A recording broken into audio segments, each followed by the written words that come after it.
Assalamualaikum warahmatullahi wabarakatuh.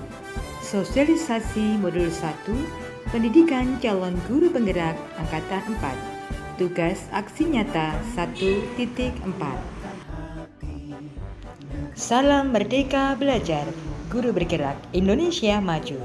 Perkenalkan, saya Titik Budi Lestari, CGP Angkatan 4 Kabupaten Karanganyar dari SD Negeri 03 Karanganyar. Kreatif rancang pembelajaran, hargai potensi, tingkatkan prestasi, lahirkan profil pelajar. Assalamualaikum warahmatullahi wabarakatuh. Selamat pagi, salam sejahtera untuk kita semuanya. Puji dan syukur selalu kita panjatkan kepada Allah Subhanahu wa Ta'ala telah memberikan pada kita semuanya nikmat sehat, nikmat tempat, sehingga pada pagi hari ini kita bisa berkumpul dalam rangka sosialisasi program guru penggerak dari lingkungan SD kita atau teman kita semuanya. Yang pertama, saya ucapkan terima kasih kepada Bu Titik selaku guru penggerak yang telah menggerakkan teman-teman semuanya menjadi sekolah ini lebih maju dan juga menjadikan teladan ataupun panutan dari rekan-rekan semuanya. Mudah-mudahan nanti ada perubahan dan ada kemajuan, baik itu di bidang pembelajaran maupun di bidang budaya serta literasi sekolah. Itu yang saya harapkan. Mudah-mudahan kegiatan seperti ini bisa dilanjutkan. Saya selaku kepala sekolah mendukung apa yang menjadi program guru penggerak.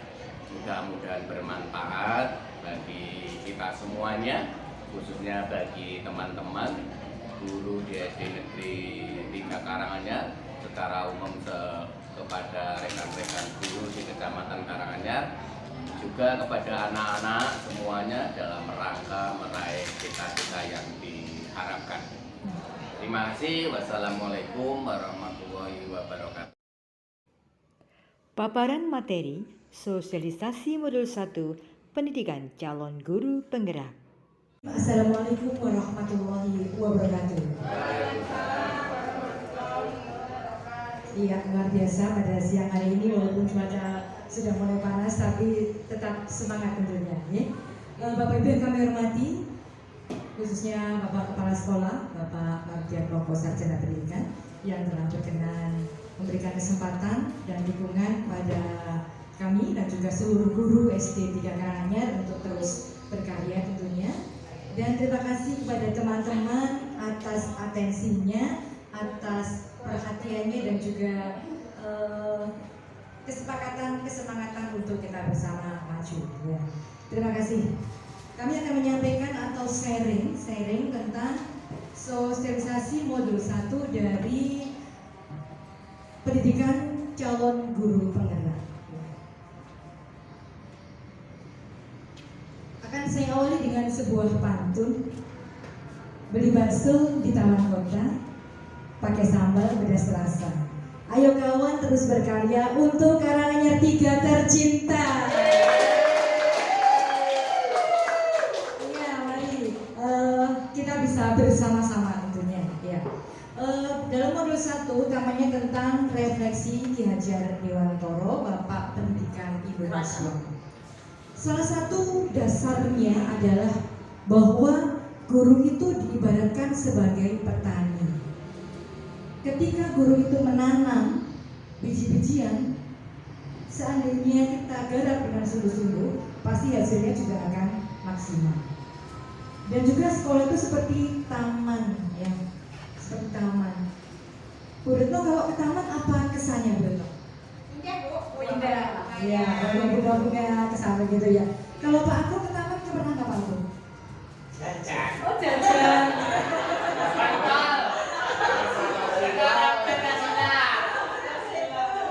Tapi dalam benak kita menyenangkan apa tidak? Menyenangkan. Itulah taman yang kita harapkan. Berarti di sekolah kita harus ciptakan suasana yang menyenangkan. Tadi Pak Agung sudah membuat senang meriah dengan mengajak lagu Balon Kodelima diganti Bilinti Dilimi gitu ya. ternyata anak-anak sangat luar biasa antusias ya. Ki Hajar Dewantoro lagi. Tujuan pendidikan adalah untuk mencapai kebahagiaan dan juga keselamatan. Kebahagiaan berarti adalah bagaimana anak itu bisa merasa bahagia, bisa merasa senang. Nah ini bagaimana mewujudkan sekolah kita itu membawa kebahagiaan untuk anak-anak dan juga keselamatan sebagai masyarakat, sebagai anggota masyarakat itu bisa selamat karena apa? Membawakan dirinya itu dengan baik ya. Kemudian dari pendapat yang lain adalah pembelajaran yang berpusat pada anak atau siswa. Nah, pembelajaran yang berpusat pada anak ini luar biasa. Kalau kita terapkan, anak itu akan kangen ke sekolah, akan rindu ke sekolah. Karena apa? Kita mengupayakan agar anak-anak itu tereksplor kemampuannya, tereksplor keingintahuannya, sehingga akan mewujudkan pribadi ataupun murid-murid yang luar biasa juga. Diajar apa? Kita dengan memvariasikan berbagai model pembelajaran. Ada model TGT, ada model problem solving, nah macam-macam itu bisa kita gunakan ya. Kemudian juga kita bisa bermain inovasi pada apa teman-teman? Pada media yang kita gunakan. Ya, kalau hari ini misalnya kita gunakan media alam, kita bisa gunakan yang alam. Kemudian juga bisa mengoptimalkan penggunaan dari lingkungan sekitar sebagai sumber belajar. Pendidikan didasarkan pada kodrat alam dan kodrat zaman. Artinya bahwa kita memberikan pendidikan pada anak itu kita sesuaikan dengan kodrat zaman. Zamannya lagi opo toh ini, berkembang tidak toh, berubah tidak toh. Nah ini kita ikuti. Sekarang kita ada pada level berapa ya teman-teman ya? 4 titik? Oh ya, berarti ada berapa 4 keterampilan yang harus kita berikan pada anak-anak? Ada 4, yaitu oke.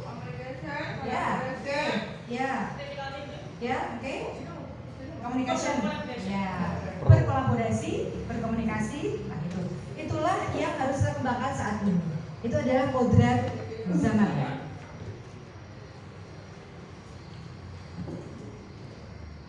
Kemudian berikutnya adalah guru sebagai ngarso sung tulodo. Di depan guru sebagai contoh, sebagai teladan. Dan saya yakin SD 3 insya Allah semua sudah mantap jadi teladan ya? Ya. Siap. Oke, alhamdulillah. Dan juga Madyo Mangunkarso, di tengah guru harus mampu sebagai pendamping. Tuturi Handayani, guru harus mampu sebagai pendorong untuk memotivasi. Motivasi tentunya diawali dari motivasi diri dan juga motivasi pada seluruh murid-murid. Nah teman-teman, dari pemikiran Ki Hajar Dewantoro tadi ya, itu merujuk pada yang kita harapkan, yaitu merdeka belajar. Inilah yang saat ini sedang kita godok, yang sedang kita arahkan, sedang kita harapkan, yaitu merdeka belajar. Sering kita dengar ya. Nah, dari merdeka belajar itu kita punya keinginan, punya harapan untuk bisa menciptakan profil pelajar Pancasila. Ya, ada berapa profil teman-teman? Iya, ada 6 ya, ada 6, yaitu beriman dan bertakwa kepada Tuhan Yang Maha Kuasa. Ini melalui berbagai program tentunya. Kemudian berkebinekaan tunggal, gotong royong, kreatif, berpikir nalar dan mandiri. Kesanalah saat ini yang ingin kita arahkan, kita wujudkan melalui berbagai program untuk bisa menjadi profil pelajar Pancasila. Sekolah itu sangat-sangat berkesan. Nah saat inilah kita sedang berikan kesan pada anak-anak bagaimana supaya mereka itu mempunyai kesan yang positif, senang sekolah, kemudian punya kesan yang bagus. Dari situ kita harus visi untuk maju, visi untuk bagaimana anak kita mau kita bawa kemana, anak-anak kita mau kita bawa kemana sih ke depannya nanti. Nah ini yang disebut dengan visi ya. Harapannya sih kita masing-masing punya visi sehingga nanti akan terakumulasi menjadi visi sekolah. Nah kemudian bagaimanakah kita menunjukkan visi tersebut? Maka kita melakukan yang namanya perubahan. Ya, kita harus melakukan perubahan. Siap untuk berubah? Pasti. Ya. Luar biasa ya. Dan juga apa manajemen? Nah, ada suatu manajemen perubahan, yaitu manajemen yang disebut dengan inquiry apresiatif, yaitu bagaimana kita membuat perubahan dengan didasarkan pada suatu kekuatan dalam diri kita dan kolaborasi. Nah ini ya.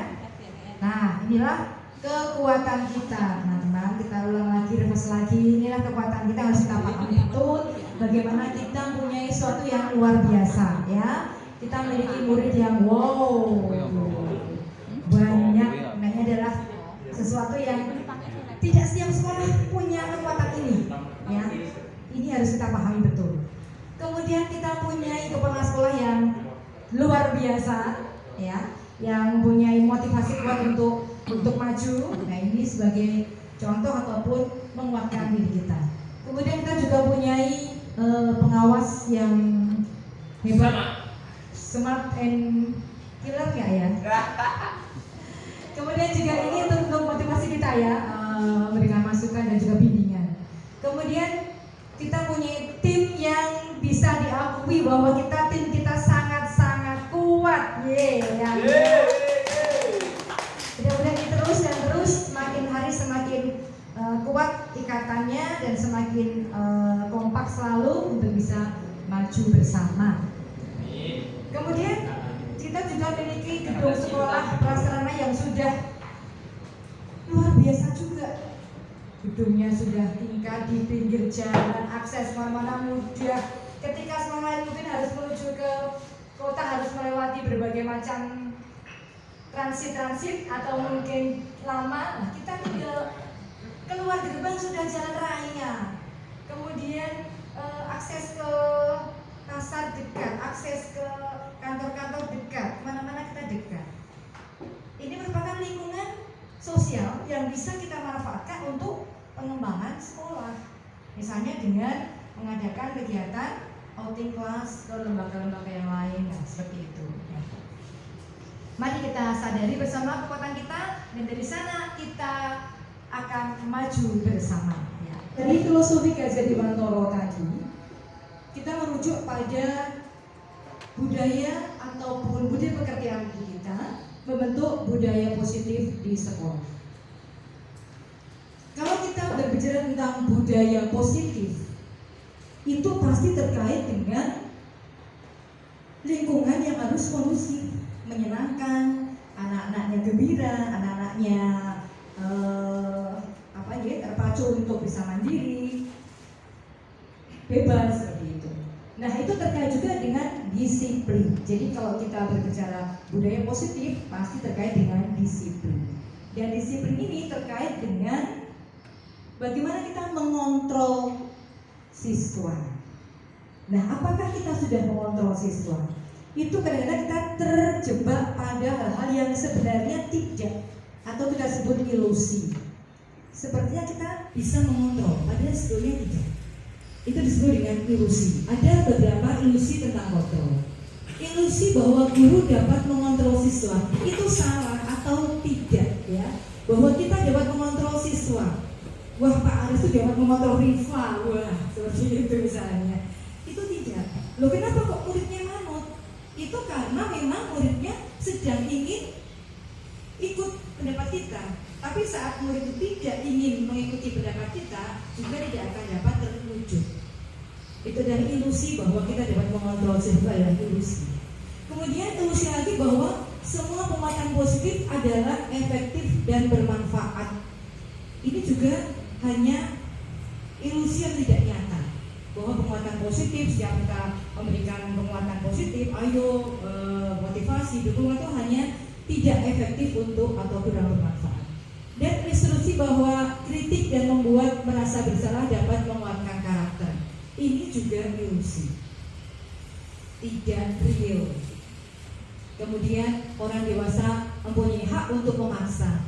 Nah ini juga tidak bisa. Orang tua, wah saya orang tua, saya bisa memaksa anak-anak saya guru bisa memaksa murid saya. Itu tidak bisa, itu hanya ilusi. Nah kemudian realitanya bagaimana?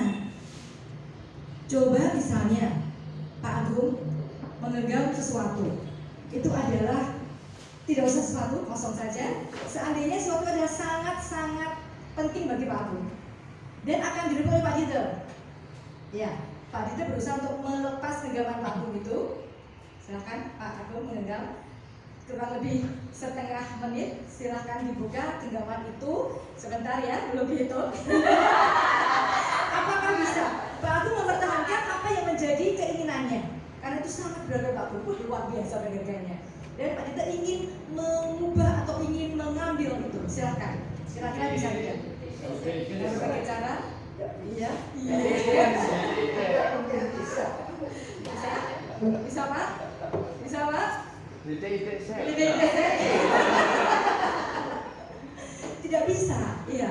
Sekarang coba aku dengan sukarela untuk melepas genggaman tadi. Satu berarti nah. Artinya apa? Artinya adalah keinginan kita berbuat itu adalah dari diri kita sendiri. Setiap orang memiliki gambaran berbeda dan kita berusaha memahami pandangan orang lain. Enak itu juga punya pandangan sendiri, punya maksud sendiri, punya keinginan sendiri, dan kita tidak bisa memaksakan. Kemudian semua perilaku memiliki tujuan. Jadi misalnya anak-anak itu berbuat yang kurang baik pun, itu juga ada tujuannya. Mewakal misalnya ya, suka ngerebutin mainan temannya dan sebagainya, atau ngerok buku temannya, itu mungkin dia punya tujuan apa? Untuk mencari perhatian misalnya. Kemudian hanya Anda yang dapat mengontrol diri Anda sendiri. Anda tidak bisa mengontrol orang lain. Tadi contohnya ya, kita sendiri yang dapat mengontrol diri kita sendiri. Kemudian teori kontrol ini juga model berpikir menang-menang. Jadi tidak bisa saya guru menangan, muridnya yang pada posisi yang lemah atau yang kalah, tidak bisa. Tapi win-win solution, kita sama-sama pada posisi yang menang. Nah, ketika kita berbicara soal disiplin, tentunya ini sesuatu yang kita harapkan ya. Bagaimana cara membuat anak disiplin? Siapa yang harus mendisiplinkan murid? Apakah guru, ataukah kepala sekolah, ataukah orang tua, ataukah diri anak itu sendiri? Nah, kita kembali pada teori motivasi. Teori motivasi manusia. Ada 3 teori. Yang pertama adalah untuk menghindari kenyamanan. Jadi anak-anak itu datang tepat waktu ke sekolah untuk menghindari kenyamanan, untuk menghindari ketidaknyamanan atau hukuman. Kemudian yang kedua, ini lebih setingkat lebih tinggi daripada yang pertama ya, adalah untuk mendapatkan imbalan atau penghargaan. Oh biar dipuji, oh biar mendapatkan penghargaan seperti itu. Dan juga untuk menjadi orang yang mereka inginkan atau sesuai dengan hati nurani. Inilah yang kita harapkan. Ketika kita motivasi siswa, harapannya adalah pada poin ketiga ini muncul dari diri sendiri. Itulah yang akan menuju pada disiplin. Oke teman-teman, dari tadi kita sudah bahas tentang bagaimana sih motivasi kita, motivasi anak didik kita, atau mungkin seluruh sebagai manusia ya, bahwa kita harapkan kita bisa mengarahkan anak pada motivasi ketiga ini, yaitu muncul dari dalam diri sendiri, bukan karena hukuman, bukan karena mendapatkan penghargaan, tapi karena muncul karena kesadaran sendiri, karena keinginan sendiri. Itu harus kita harapkan di sana. Nah, salah satu upaya yang bisa kita lakukan adalah dengan membuat suatu keyakinan. Oke. Pak Isna, kenapa Pak Isna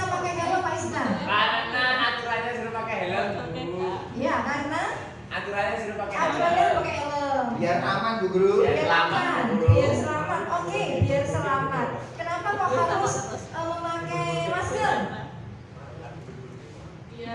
Kalau saya nggak suka pakai Bu. Oke, karena apa? Selamat. Biar selamat. Oke ya, biar selamat dan juga biar sehat. Jadi di situ ada suatu keyakinan bahwa saya melakukan sesuatu yakin karena mendapatkan ini. Itulah yang harus kita bentuk dalam diri anak kita di kelas kita, membuat suatu keyakinan. Nah, dalam kelas kita perlu membuat suatu keyakinan kelas, hal kesepakatan bersama yang didasarkan pada keyakinan seluruh anggota kelas. Yang kita sering sekarang menyebutnya kesepakatan kelas ya. Tapi lebih dalam dari itu adalah keyakinan kelas, sesuatu yang sudah diyakini oleh seluruh warga kelas. Nah ini dilakukan dalam bentuk pernyataan-pernyataan yang universal dan dibuat tidak oleh gurunya sendiri, tetapi dengan bersama murid-murid berdasarkan kesepakatan ataupun usulan dari semua warga kelas. Ini yang harus menjadi kita buat di kelas masing-masing. Kita buat keyakinan kelas 1A, keyakinan kelas 1B. Nah itu nanti untuk menjadi dasar ketika anak-anak melakukan sesuatu. Apa sih keyakinan kelas? Misalnya kelas 1A semuanya saling menghargai, 1A semuanya menjaga kebersihan. Ya itu contoh-contoh keyakinan kelas.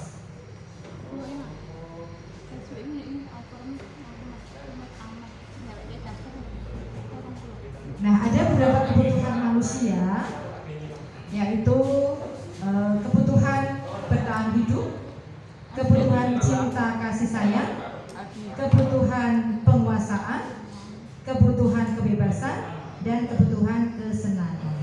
Inilah motivasi kita untuk mendapatkan ini, untuk mendapatkan kebutuhan dasar manusia ini. Kenapa anak melakukan hal ini? Ternyata dia punya kebutuhan. Nah ini yang perlu kita dalami teman-teman. Ketika kita melakukan kontrol, nah ini ya, kita melakukan kontrol pada anak didik kita, ada beberapa macam tipe kontrol. Nah nanti kita masuk di bagian mana ya? Kira-kira ada fungsi kontrol penghukum. Jadi guru tuh senangnya mau menghukum. Apa-apa muridnya salah, pokoknya aku menangan, murid dihukum sudah. Datang terlambat misalnya, jangan masuk kelas dulu, ayo lari dulu lapangan, misalnya. Anak tidak mau lupa bawa buku misalnya, ayo push up. Seperti itu adalah tipe-tipe penghukum. Apakah kita masuk di dalamnya? Nah, itu yang tahu kita sendiri ya.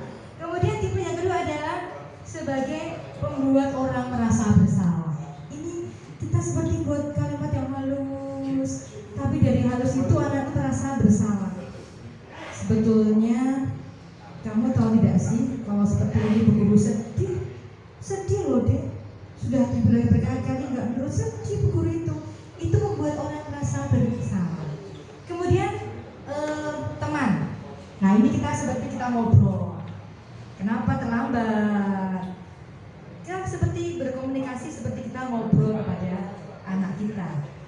Ini lebih menyenangkan ya. Kemudian juga sebagai pemantau atau pengamat. Ini dasarnya adalah aturan-aturan.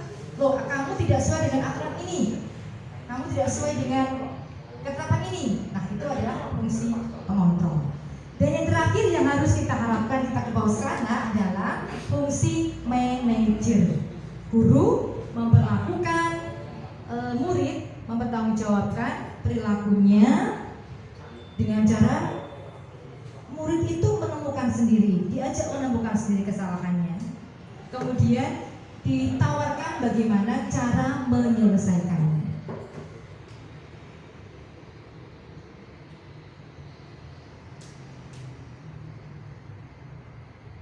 Nah, kemudian ketika kita sudah berusaha untuk mewujudkan disiplin pada siswa, kita kadang-kadang ditemukan pada adanya hukuman, kontrol atau restitusi. Ini ya. Jadi ketika anak tidak pada tempatnya atau tidak sesuai dengan aturan, ada 3 pilihan yang bisa kita lakukan, yaitu memberikan hukuman, memberikan konsekuensi, atau memberikan restitusi. Nah, pada hukuman itu berarti kita berikan sesuatu yang tidak mengenakan atau sesuatu yang tidak nyaman. Tanda-tandanya adalah tidak berhubungan dengan kesalahan siswa tersebut. Ketika anak datang terlambat misalnya pas jam matematika, hukumannya adalah anak disuruh lari ke lapangan 7 kali. Nah, itu adalah hal yang disebut dengan hukuman. Tapi kalau konsekuensi itu selaras atau ada hubungannya dengan ketika anak tadi melakukan suatu kesalahan. Oh, terlambat pada jam istirahat, pada jam olahraga. Misalnya anak diminta untuk lari, itu ada konsistensi atau ada hubungan. Itu namanya konsekuensi. Dan kita arahkan pada restitusi, yaitu anak menyadari sendiri kesalahannya, mengevaluasi diri kesalahannya, kemudian membuat sendiri solusinya. Teman-teman, dari posisi tadi yang sudah saya sampaikan tadi, sekarang kita merefleksi diri. Kita ada posisi di mana? Ya. Apakah kita sudah tergerak? Ataukah kita sudah bergerak bahkan? Ataukah kita sudah menggerakkan? Nah, mari kita lihat pada diri kita masing-masing. Insya Allah kita semua sudah siap untuk saling menggerakkan ya, saling menggerakkan. Jadi tidak bisa kita bergerak sendiri, tapi saling menggerakkan. Demikianlah paparan sosialisasi modul 1 Pendidikan Calon Guru Penggerak Angkatan 4 di SD Negeri 03 Karanganyar. Mari terus bergerak, wujudkan pendidikan yang lebih baik untuk negeri tercinta Indonesia. Terima kasih, semoga menginspirasi. Wassalamualaikum warahmatullahi wabarakatuh.